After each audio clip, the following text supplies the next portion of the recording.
Do you ever get the feeling that you aren't winning any battles with your current team? That your employees reject responsibility and lack operational capability? You're not the only one. IG&H encounters this problem often during client inquiries. With these 3 simple steps, you will get more out of your employees. Step 1. Starting. Purpose as the basis of performance. People have a natural need for development and progress. Despite this, only 1/3 of employees in the Netherlands goes to work with a sense of enjoyment and involvement. As a manager, you can channel this natural need for development by giving the employees purpose, a place within the team's objectives. Make sure you have a discussion about the individual purpose of your team members. Staff people on projects that are in line with their personal goals as much as you can in order to profit more from their qualities. Step 2. Keep going, reinforcing. Thereafter, to keep your team going, it is important to ratify desired behavior. This can be done following a simple ABC. A stands for antecedents, B for behavior,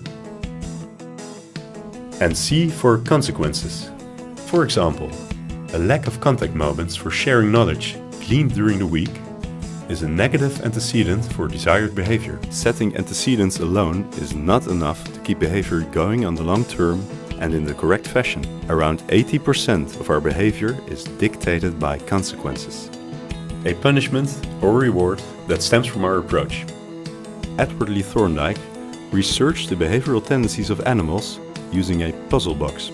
In his experiments, he let cats decipher their way out of a puzzle box. He discovered that new behavior arises through trial and error.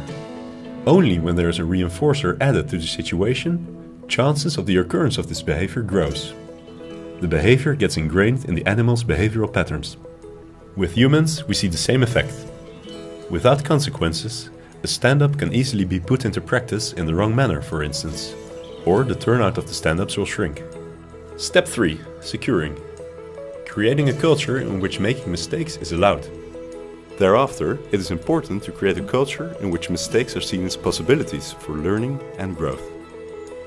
This means that the team shares a belief that success is a result of trying new things, failing, learning and trying again, and reinforces each other accordingly. As a manager, you can make time during the stand-ups for fuck-ups. Focus on the question of what the individual employees and the team have learned from the mistake. Ensure that an employee is appreciated rather than punished for sharing. It helps if the manager also shares his or her own fuck-ups. Look into the process with the team or the individual. What could have been done better here?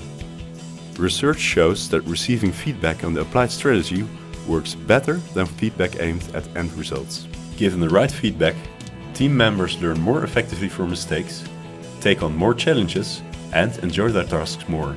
Conclusion: a successful organization. With the correct preconditions, team members are more than able to realize team goals in a self-starting, proactive manner. The aforementioned steps to optimization will also make your company's team stronger and more effective.